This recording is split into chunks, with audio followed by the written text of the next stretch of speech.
You sure you have all the rules memorized?" my boss said as he gathered his belongings to go home. "Yeah, sure thing. I got them all up here," I said as I pointed to my head. He gave me a nod and headed out the door of the small office to go home. My boss was a little off, to say the least. This was my first month as a security guard at a cemetery right around the corner from my residence, and I had just gotten out of college about 3 months ago. The last month of shifts have been boring, sitting around, checking cameras, and doing rounds through the cemetery, making sure nothing is out of order. Exciting, right? I needed a source of income, and this was the best paying job I could find. No real experience needed, the flyer said. My take was that they were desperate to find someone fast, so I took advantage of that.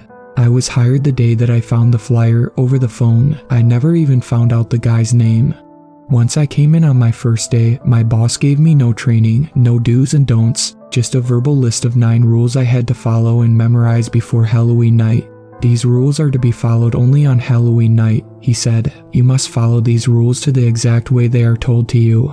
If you mess up even a small part, well, you won't mess up, because I trust you to follow them word for word."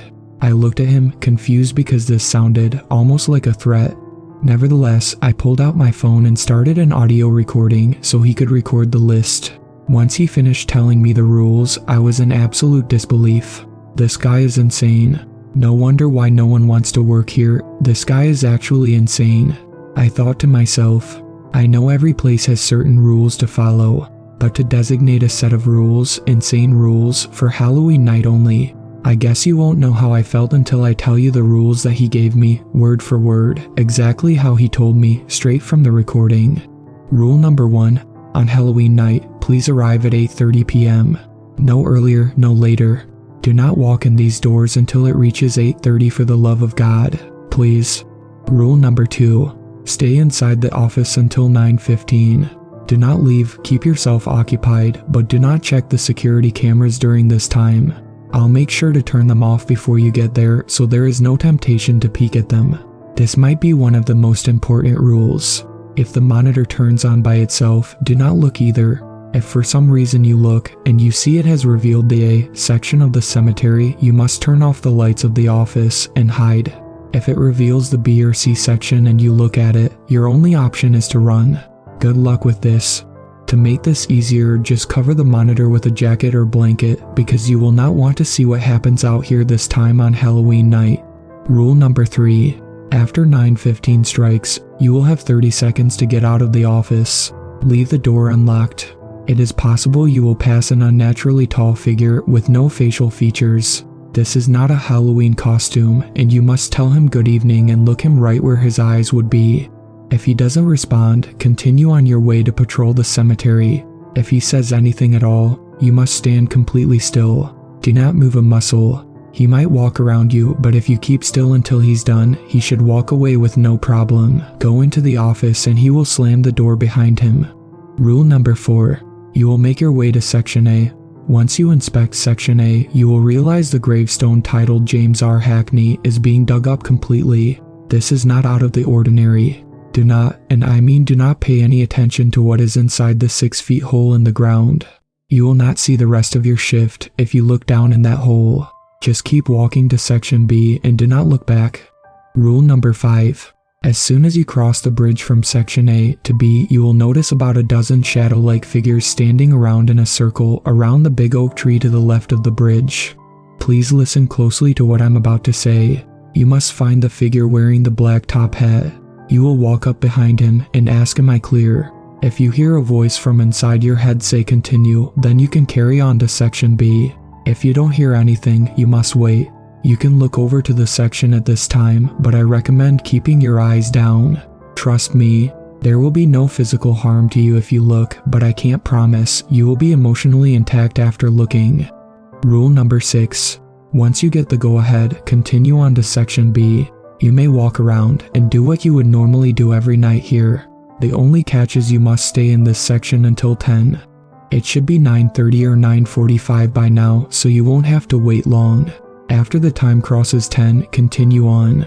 Rule number 7. After walking out of Section B, you will notice a strange temperature change and lighting change. The time will have jumped to 2 in the morning after crossing. Do not panic, and please do not answer your phone. Your phone will be ringing constantly. As soon as it starts ringing, you will stand still and not move until it stops. It will be calls from your mother, father, siblings, girlfriend, boyfriend, anyone you can think of. You must not answer these calls. It is not actually them calling. It is in fact the man that you saw earlier, the one with no facial features. He is trying to lure you back to the office. You must stay away from that office until I tell you to go back. Your phone will stop ringing after about a half hour, which leaves you at around 2:30 in the morning. You can continue on at this point. Rule number 8. You will notice another time jump, this one 2 more hours from 2:30 and 4:30. If the time still says 2:30 after the calls stop, you are in trouble. Unfortunately, there is nothing you can do here. You messed up a step at some point if you end up here. You can finally finish your inspection of Section C. You must be prepared for a woman covered in blood to run up to you, begging for help. She will be asking you where her baby is and if you can come fast to help her. Do not be startled, no matter how loud she yells. Tell her you will meet her outside the cemetery in 10 minutes for her to wait there. She will run off in the opposite direction, and that's how you know you succeeded. There will be a lot of towels and rags all over the ground covered in blood around Section C. This is the only maintenance you will have to do. Just pick them up and dispose of them in the waste bin closest to you. Rule number 9. After completing this final task, you must run back to your office. Do not look anywhere but ahead of you. You will see figures everywhere. You will hear your name being called from voices that you think you recognize. Just keep running. Once you reach the office, you will see the faceless man leaving the office building. It should be 5 in the morning at this point. He will stop you and either say good work and nod at you, and you will slowly walk into the office and close the door. For the remainder of the shift, you can check the cameras, sit down, and go on with your shift until I come inside to start my shift. Or he would say come with me. If he says come with me, you will run and lock yourself in the office. Do not fall for his monotone voice. He is anything but calm if you mess up. Do not let him in and wait for him to stop banging on the door. Once this stops, cover your eyes for the last hour of your shift.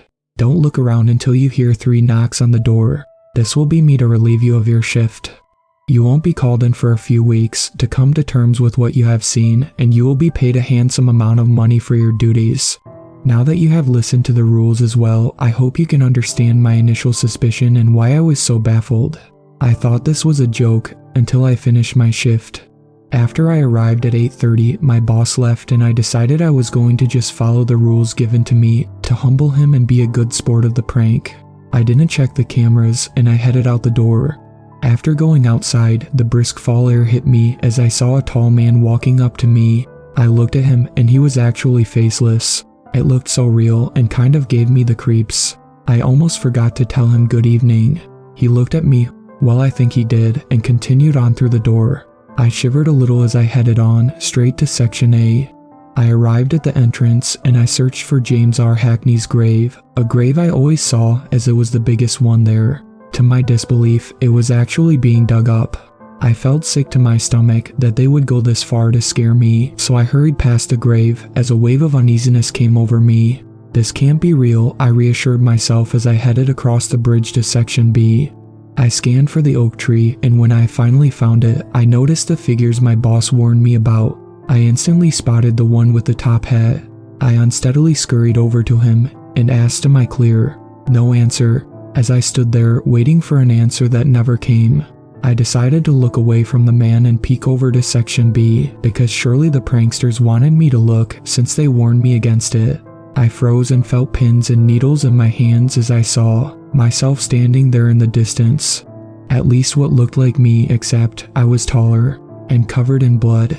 As the figure that presumably was me stared back, it let out a screech and started running towards me. I was startled and absolutely mortified by this and turned around to run. I looked back, and as it reached its arms out, it completely vanished. As soon as it vanished, I heard a voice from within my head say continue. At this point, I had a million thoughts running through my head as I started to realize whatever was happening was somehow impossibly real, and I felt my mind switch from confused to defensive. I inspected the area until 10 p.m., constantly looking over my shoulder. I checked my phone and saw it was time to move to Section 3. I felt exactly what I was told, a temperature change, and saw the surroundings get just a little bit darker. It was noticeably colder. No way, I told myself as I reached for my phone, which displayed 2 in the morning. Before I could form another thought, my phone rang right on cue and stopped dead in my tracks. Dad, the phone displayed. I stared back at the phone as I looked at those 3 letters. I never knew my dad and definitely never had him saved in my phone. I felt a tear form in my eye because this was a very sensitive topic to me. I let it ring as I got lost in a trance of thinking about how on earth any of this was even possible. The ringing finally stopped, and I let out a sigh of relief. I remembered the next rule about the time and opened my phone again. 2:30. I kept moving on with some stray tears in my eyes, watching my phone turn from 2:30 to 4:30. This was a relief to me because now that I knew this was somehow real, I realized I have done all the steps right to this so far. As I started inspecting Section 3 with cold fingers and numb toes, I heard screaming. Naturally, this scared the hell out of me and I jumped out of my shoes. I snapped my head around to a blood-covered woman screaming, "My baby. I can't find my baby." I told her, after a bit of hesitation, I told her to meet me at the entrance of the cemetery in 10 minutes. She nodded and ran off, and I noticed a ton of blood-covered rags all over the ground. Shaken up by her screams, I slowly picked up the rags, threw them out. I looked around and ran back to the office. The whole run, I didn't see anyone and didn't hear anything, which was weird because my boss said otherwise. I'll count my blessings here though and find myself in front of the office finally. The man was leaving. This time I looked at him in complete terror as he turned my way and said, "Come with me." I wasted no time running past him into the office and slamming the door behind me. What did I mess up? I yelled over the sound of banging on the door as I pulled a jacket over my head. I shivered in fear for the entire hour until I heard 3 knocks on the door. I shot up, threw the door open to reveal my boss and yelled, "What the hell did you just put me through?" I was mad, although relieved to see him, who looked a lot more colorful and lifelike than he has in the past. He looked at me and smiled at me. "Go home, kid. Get some sleep." I yelled back, "No. I want answers. You cannot just tell me to go after the night I just had." He looked at me and said, "You took care of my cemetery, kid. I thank you for that." He held out his hand for a handshake. "My name is James Randall Hackney and I've been dead for 200 years. Every Halloween, I leave the cemetery and recharge so my physical body does not perish. You covered me last night and I thank you for that." It didn't take me long to recognize his name as the same on the gravestone that was dug up. I stared back at him, mouth wide open, speechless. I walked out of that door, packed my house up, and never came back to this town again.